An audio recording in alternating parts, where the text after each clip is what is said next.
പ്രിയമുള്ളവരെ, ഞാൻ ലളിത പരേഷ്. എല്ലാവർക്കും എൻ്റെ ഹൃദയം നിറഞ്ഞ സ്വാഗതം.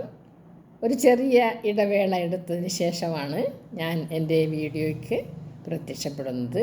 കാരണം സത്യമായി പറയാം, എനിക്ക് സബ്സ്ക്രൈബേഴ്സും വ്യൂസും ഒക്കെ കുറവായിരുന്നു.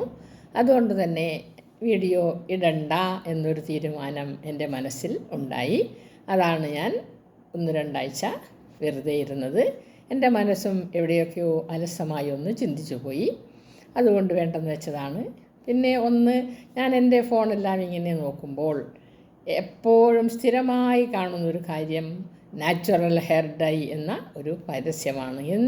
എവിടെ നോക്കിയാലും ഏത് വീഡിയോ നോക്കിയാലും അത് കാണാതെ ഇരിക്കുന്നതേയില്ല. അങ്ങനെ ആ വീഡിയോ കണ്ടപ്പോൾ എനിക്ക് എൻ്റെ ഓർമ്മ, എൻ്റെ ചിന്ത എൻ്റെ കുട്ടിക്കാലത്തേക്ക് ഓടിച്ചെന്നു. കാരണം എൻ്റെ കുട്ടിക്കാലത്ത് എനിക്കൊരു 10-12 വയസ്സുള്ള പ്രായപ്പോൾ എനിക്ക് എൻ്റെ വീട്ടിൽ എൻ്റെ അമ്മൂമ്മ ഉണ്ടായിരുന്നു. അന്ന് അമ്മൂമ്മയ്ക്ക് ഒരു 55 വയസ്സ് കാണും. അമ്മൂമ്മയുടെ മുടി 90 വയസ്സിൽ മരിക്കുമ്പോഴും കാർക്കൂന്തൽ തന്നെയായിരുന്നു. ആ കാർക്കൂന്തലാക്കാൻ ആ അമ്മൂമ്മ വളരെ വളരെ ശ്രദ്ധാപൂർവം, ശരിക്കും സൗന്ദര്യബോധം നല്ലതുപോലെ ഉള്ള ഒരമ്മൂമ്മയായിരുന്നു. അമ്മൂമ്മയ്ക്ക് ഞാൻ അഹങ്കാരമോ ധിക്കാരമോ പൊങ്ങച്ചമോ പറയുകയില്ല. നല്ല സൗന്ദര്യമുള്ള അമ്മൂമ്മയായിരുന്നു. നല്ല വിളഞ്ഞ് ഉണങ്ങിയ ഗോതമ്പിൻ്റെ നിറവും നല്ല മൂക്കും നല്ല മുടിയും എല്ലാമുള്ള, കാരണം അന്ന് ഈ ബ്ലൗസ് ഇടുന്ന ഒരു സംവിധാനം ഇല്ലായിരുന്നു. അതുകൊണ്ട് തന്നെ അമ്മൂമ്മയുടെ ശരീരത്തിൻ്റെ ഭംഗി പോലും ഈ റൗക്ക എന്നൊരു സാധനം ഇട്ട് അത് മുമ്പശത്ത് ഇങ്ങനെ കെട്ടിവെച്ച് അത് മാറുമറക്കാൻ ഒരു തോർത്തൊക്കെ ഇട്ട് നടക്കുന്നൊരു കാലമുണ്ടായിരുന്നു. അമ്മമ്മ വയസ്സാകുന്നവരെ മരിക്കുന്നവരെ അത് തന്നെയാണ് ഇട്ടിരുന്നത്. പക്ഷേ അമ്മമ്മ അതെല്ലാം ഇടുമ്പോഴെല്ലാം ആ ഒരു സൗന്ദര്യം തുള്ളുമ്പുമായിരുന്നു. ഞാൻ പലപ്പോഴും അമ്മമ്മയുടെ തോർത്ത്, ദേഹത്തിട്ടിരുന്ന തോർത്ത് അലക്ഷ്യമായി മാറ്റുമായിരുന്നു. അമ്മയുടെ മാറിടത്തിൻ്റെ സൗന്ദര്യം കാണാൻ സത്യം ഞാൻ ചെയ്ത പ്രവൃത്തിയാണ്. കാരണം അത് കാണാൻ, ആ തോർത്ത് മാറ്റി എൻ്റെ അമ്മൂമ്മ ഇരിക്കുന്നത് കാണാൻ വളരെ ഭംഗിയായിരുന്നു. ആ അമ്മൂമ്മ മനോഹരമായി മുടി കാർക്കൂന്തലാക്കി സൂക്ഷിക്കുവാൻ ചെയ്ത ഒരു പ്രവൃത്തി പറയാൻ, അത് ഷെയർ ചെയ്യാം, എല്ലാവർക്കും എത്തിക്കാം എന്ന് എനിക്ക് തോന്നിയത് കൊണ്ടാണ് വീണ്ടും ഒരു വീഡിയോ ഇടാൻ തീരുമാനിച്ചത്.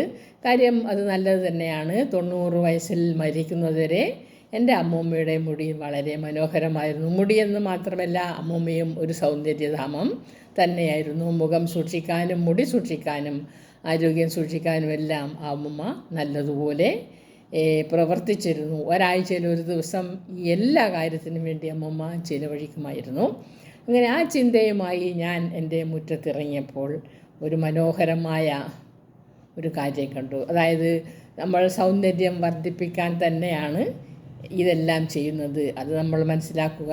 A thing of beauty is A Joy for ever എന്ന് നമ്മളെല്ലാം പറയാറില്ലേ? അതെ, ഒരു സൗന്ദര്യമുള്ള വസ്തു ഒരു മനുഷ്യൻ്റെ മനസ്സിൽ എപ്പോഴും എപ്പോഴും ഒരു നല്ല സന്തോഷം നൽകുന്ന ഒരു അനുഭൂതി തന്നെയാണ്. അതുകൊണ്ട് തന്നെയാണ് നമ്മൾ ഇപ്പോഴും ഷാജഹാൻ ചക്രവർത്തിയെ ഓർക്കുന്നത്. അതെ, നമുക്ക് ഓർക്കാൻ, നമുക്ക് അഭിമാനിക്കാൻ ഒരു നല്ല സൗധം പണിത്, മനോഹരമായ ഒരു സൗധം പണിത്, ഏറ്റവും മനോഹരമായ സൗധങ്ങളിൽ ഒന്നായ താജ്മഹൽ പണിത് നമുക്കെല്ലാം കാണാനും ആസ്വദിക്കാനും തന്ന ചക്രവർത്തിയെ, ആ ചക്രവർത്തിയുടെ ഭാര്യയെ നമ്മൾ എല്ലാവരും ഓർക്കുന്നുണ്ടല്ലോ. അപ്പോൾ ഒരു സൗന്ദര്യമുള്ള വസ്തു എപ്പോഴും എപ്പോഴും ഒരു മനുഷ്യൻ്റെ ഒരു അനുഭൂതിയും ആഹ്ലാദവും തന്നെയാണ്. അങ്ങനെ ആ ഒരു ചിന്തയിൽ ഇങ്ങനെ നടക്കുമ്പോൾ, അപ്പോൾ മനുഷ്യൻ ഡൈ ഉണ്ടാക്കി അടിച്ചു കഴിയുമ്പോൾ സൗന്ദര്യമുണ്ടാകും എന്നൊക്കെ നമുക്കെല്ലാം അറിയാം. അങ്ങനെ ആ ഡൈ എല്ലാവർക്കും ഷെയർ ചെയ്യണം എന്നൊരു ഭാവത്തോടു കൂടി ഞാനിങ്ങനെ എൻ്റെ മുറ്റത്തിങ്ങനെ നടന്നപ്പോൾ ഒരു സംഭവം ഉണ്ടായി. കേൾക്കുമ്പോൾ നിസ്സാരമായി തോന്നിയേക്കാമെങ്കിലും ആ സംഭവത്തിൽ ഒരുപാട് സൗന്ദര്യമുണ്ടായിരുന്നു. ശരിക്കും വളരെ വളരെ സൗന്ദര്യമുണ്ടായിരുന്നു ആ സംഭവത്തിൽ നിന്ന് എനിക്ക് തോന്നി. കേൾക്കുമ്പോൾ നിങ്ങൾക്ക് എന്താണ് തോന്നുന്നത് എന്ന് പറയാൻ എനിക്ക് പറ്റുകയില്ലെങ്കിലും ആ സൗന്ദര്യം ഒരു താജ്മഹലിൻ്റെ സൗന്ദര്യത്തെക്കാൾ ഒരുപാട് മുകളിലായിരുന്നു.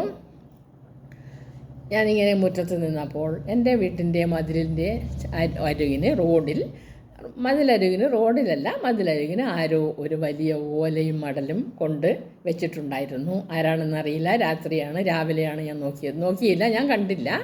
ഞാനിങ്ങനെ മുറ്റത്ത് നിന്നപ്പോൾ ഒരാൾ പതിവായി സൈക്കിളിൽ പോകുന്ന ഒരു 90 വയസ്സ് തോന്നിക്കും. ചിലപ്പോൾ പ്രാരബ്ധം കൊണ്ടായിരിക്കാം. ശരിക്കും വയസ്സായി ഉണങ്ങി ഒടിഞ്ഞ് ശുഷ്കിച്ച ഒരു മനുഷ്യൻ എല്ലാ ദിവസവും സൈക്കിളിൽ ഇങ്ങനെ എൻ്റെ വീട്ടിൻ്റെ മുമ്പിലോട്ടേ പോകുമായിരുന്നു. ഞാൻ അദ്ദേഹത്തെ നോക്കുമായിരുന്നു. കാരണം അത്രയും വയസ്സായിട്ടും വളരെ പാടുപെട്ട് സൈക്കിൾ ചവിട്ടി എങ്ങോട്ടാണ് ഈ മനുഷ്യൻ പോകുന്നതെന്ന് ഞാൻ ചിന്തിക്കുകയും ചെയ്തിട്ടുണ്ടായിരുന്നു. ആ മനുഷ്യനിങ്ങനെ സൈക്കിൾ ചവിട്ടി വന്ന് എൻ്റെ വീട്ടിൻ്റെ മതിലിൻ്റെ അവിടെ അങ്ങ് നിർത്തിയിട്ട് വളരെ സൈക്കിളിൽ നിന്ന് പാടുപെട്ട് ഇറങ്ങി ആ ഓലയും മടലും പതുക്കെ ഇങ്ങനെ പൊക്കി നോക്കിയപ്പോൾ എൻ്റെ മുഖവും തലയുമാണ് കണ്ടത്. പെട്ടെന്ന് തന്നെ അദ്ദേഹം ആ ഓല താഴെ വെച്ചു, വളരെ പാടുപെട്ട് തന്നെ താഴെ വെച്ചു. ഗേറ്റിനടുത്തേക്ക് വന്നു. എന്നിട്ട് എന്നെ വിളിച്ചു മോളെ എന്ന്. ശരിക്കും ആ വിളിയിൽ സ്നേഹമുണ്ടായിരുന്നു, വാത്സല്യമുണ്ടായിരുന്നു. അതിലേക്കാളുപരി ഒരുപാട് കാലം ജീവിച്ചതിൻ്റെ തഴക്കവും പഴക്കവും ഉണ്ടായിരുന്നു. ഞാൻ എന്തേ എന്ന് ചോദിച്ചപ്പോൾ പറഞ്ഞു, മോളെ ഞാൻ ഈ ഓല എടുത്തോട്ടെ എന്ന്. സത്യത്തിൽ എനിക്ക് വളരെ എന്തൊക്കെയോ എനിക്ക് മനസ്സിൽ തോന്നി. ആ മനുഷ്യനോട് സ്നേഹവും ബഹുമാനവും ആദരവും അതിലേക്കാളുപരി ഒരു വല്ലാത്ത ഒരു ബഹുമാനവും തോന്നി എനിക്ക്. ഞാൻ ഒന്നും മിണ്ടിയില്ല, ചിരിച്ചങ്ങനെ നിന്നപ്പോൾ ആ മനുഷ്യൻ പറഞ്ഞു, എന്തെന്ന് പറയട്ടെ, ഇത് കൊണ്ടുപോയി എൻ്റെ ഭാര്യയ്ക്കും എനിക്കും 3 ദിവസം വെള്ളം അനത്തി കുളിക്കാൻ പറ്റുമോടെ, ഞാനിത് കൊണ്ടുപോയിക്കോട്ടെ ചോദിച്ചു. ഞാൻ പറഞ്ഞു പോയി വിഷമമില്ല, കൊണ്ടുപോയിക്കോളൂ എന്ന് പറഞ്ഞു. അപ്പോൾ ആ ഒരു വർത്തമാനം എനിക്ക് കേട്ടപ്പോൾ ഇത്രയും വാർദ്ധക്യമുള്ള മനുഷ്യൻ സ്നേഹത്തോടെ, വളരെ വളരെ ആത്മാർത്ഥമായ സ്നേഹത്തോടെ പറഞ്ഞു, എൻ്റെ ഭാര്യയ്ക്കും എനിക്കും കുളിക്കാൻ വെള്ളം അനത്തണം. അങ്ങനെ മയക്കുമരുന്നിൻ്റെ ലോകത്തിൽ അടിമപ്പെട്ട് സ്വയവും ലോകത്തെയും നശിപ്പിക്കുന്ന ഈ ലോകത്ത് ആ മനുഷ്യൻ ഒരു പാഠം എൻ്റെ മനസ്സിലേക്ക് എത്തിച്ചു തന്നു. ജീവിതം ജീവിക്കാനുള്ളതാണ്. ഉള്ളതുകൊണ്ട് സംതൃപ്തിയായി മനോഹരമായി മുഴുവനായി ജീവിതം ജീവിച്ച് തീർക്കണം. വഴിയിൽ വെച്ച് പാഴാക്കി കളയരുത്. അതുകൊണ്ടല്ലേ ഇത്രയും വയസ്സായിട്ടും അപ്പോൾ ആ ഭാര്യയും ഭർത്താവും എങ്ങനെ ജീവിച്ചിട്ടുണ്ടാവും എന്ന് നിങ്ങളും ഓർത്തു നോക്കണം. എൻ്റെ ഭാര്യയ്ക്കും എനിക്കും കുളിക്കാൻ, സത്യം അവിടെ ഒരു ആത്മാർത്ഥമായ സ്നേഹത്തിൻ്റെ താളലയങ്ങൾ ഉണ്ടായിരുന്നു. നിങ്ങളും ചിന്തിച്ചു നോക്കൂ, ഇങ്ങനെ ആരെങ്കിലും ഉണ്ടോ എന്ന്. ചിന്തിച്ചപ്പോൾ എനിക്കും തോന്നി, എൻ്റെ ജീവിതത്തിൻ്റെ പുറകിൽ ഞാൻ ചിന്തിച്ചു നോക്കി, അങ്ങനെയൊരു ഭാവം എൻ്റെ ഭർത്താവിന് എന്നിലേക്കോ എനിക്ക് ഭർത്താവിനിലേക്കോ, അങ്ങനെ ആ ഭാര്യയെ അദ്ദേഹം ചിന്തിക്കണമെങ്കിൽ അവർ രണ്ടുപേരും ആത്മാർത്ഥമായി സ്നേഹത്തോടെ ഉള്ളതുകൊണ്ട് സംതൃപ്തിയായി ജീവിച്ച് വളരെ വളരെ സന്തോഷത്തിൽ കഴിയുന്ന ആളാണ് എന്ന് നമ്മൾ ഊഹിക്കണം. ആ മനുഷ്യനെ കണ്ടാൽ തന്നെ അറിയാം. ആ പാടുപെട്ട് നിവർന്ന് നിന്നപ്പോൾ ആ മുഖത്ത് വല്ലാത്തൊരു തേജസ് ഉണ്ടായിരുന്നു. നല്ല മനോഹരമായ മൂക്കും നല്ല കണ്ണും, കാണാൻ നല്ല പ്രൗഢിയുമുള്ള ഒരു മനുഷ്യൻ. നല്ലതുപോലെ എപ്പോഴും വൃത്തിയായി വസ്ത്രം ധരിച്ചുകൊണ്ട് തന്നെയാണ് ആ മനുഷ്യൻ റോഡിലൂടെ പോകുന്നത്. അപ്പോൾ സംതൃപ്തിയായി ജീവിച്ച ഒരു മനുഷ്യൻ തന്നെയാണ്. എങ്കിലും ആ മനുഷ്യൻ എങ്ങനെയായിരിക്കും ജീവിച്ചതെന്ന് നമുക്ക് ഊഹിക്കാൻ പറ്റും. ഈ ഓലയെടുക്കുകയാണ്, ഇത്ര വാർദ്ധക്യത്തിലും ഓലയെടുത്തു കൊണ്ടുപോയി വെള്ളം ചൂടാക്കണം എന്ന ഒരാഗ്രഹം, എന്നൊരു വിചാരം മനസ്സിലുണ്ടാകുമ്പോൾ അദ്ദേഹം എങ്ങനെ ജീവിക്കുന്ന ആളാണെന്ന് നമുക്കെല്ലാം ഊഹിക്കാൻ പറ്റും. എങ്കിലും ആ മുഖത്ത് സൗന്ദര്യമുണ്ടായിരുന്നു, വല്ലാത്ത ആത്മനിർവൃതി ഉണ്ടായിരുന്നു. അത് നമുക്ക് കണ്ടാൽ തന്നെ മനസ്സിലാകും. ആ ജീവിതത്തിന് ഏറ്റവും കൂടുതൽ സൗന്ദര്യവും ആഹ്ലാദവും സന്തോഷവും അനുഭവിച്ച ഒരു വ്യക്തി തന്നെയായിരുന്നു എന്ന് എനിക്ക് മനസ്സിലായി. അത് എൻ്റെ മനസ്സിനെ വല്ലാതെ അങ്ങ് സ്പർശിച്ചു. കാരണം എല്ലാവരിലേക്കും ഈ ഒരു ഭാവം എത്തിക്കണം. എല്ലാവരും നിങ്ങൾക്ക് ഇത് കേൾക്കുന്നവർക്ക് ചിലപ്പോൾ ഭാര്യയും ഭർത്താവും ഉണ്ടാവും, വാർദ്ധക്യമുള്ളവരുണ്ടാകും, ഭാര്യയും ഭർത്താവും ഉണ്ടാവും. പുറത്തിലേക്ക് ഒന്ന് തിരിഞ്ഞു നോക്കണം. വാർദ്ധക്യത്തിൽ ഇങ്ങനെ ഒന്ന് പറയണമെങ്കിൽ നമ്മളുടെ ജീവിതം രണ്ടുപേരും തുല്യമായി ഷെയർ ചെയ്ത് വളരെ വളരെ സ്നേഹത്തോടെ സഹിച്ചും പുറത്തും സ്നേഹിച്ചും ജീവിച്ചെങ്കിൽ മാത്രമേ ഇങ്ങനെയൊരു സ്നേഹം വയസ്സാൻ കാലത്ത് ഉണ്ടാവുകയുള്ളൂ.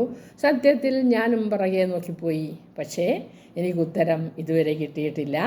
എൻ്റെ ജീവിതത്തിൽ അങ്ങനെ ഉണ്ടായിട്ടുണ്ടോ എന്ന് ഞാൻ വീണ്ടും വീണ്ടും എന്നോട് ചോദിക്കുകയാണ്. നിങ്ങളെല്ലാവരും ഇപ്പം ചെറുപ്പക്കാരും മുതിർന്നവരും വയസ്സായവരും എല്ലാം ഉണ്ടാവും. എല്ലാവരും ഈ ഒരു അനുഭവം നല്ലതായി തന്നെ എടുക്കണം. കാരണം അത് നിസ്സാരമായ കാര്യമാണെങ്കിലും പലർക്കും ചിരി വരും ഇത് കേൾക്കുമ്പോൾ.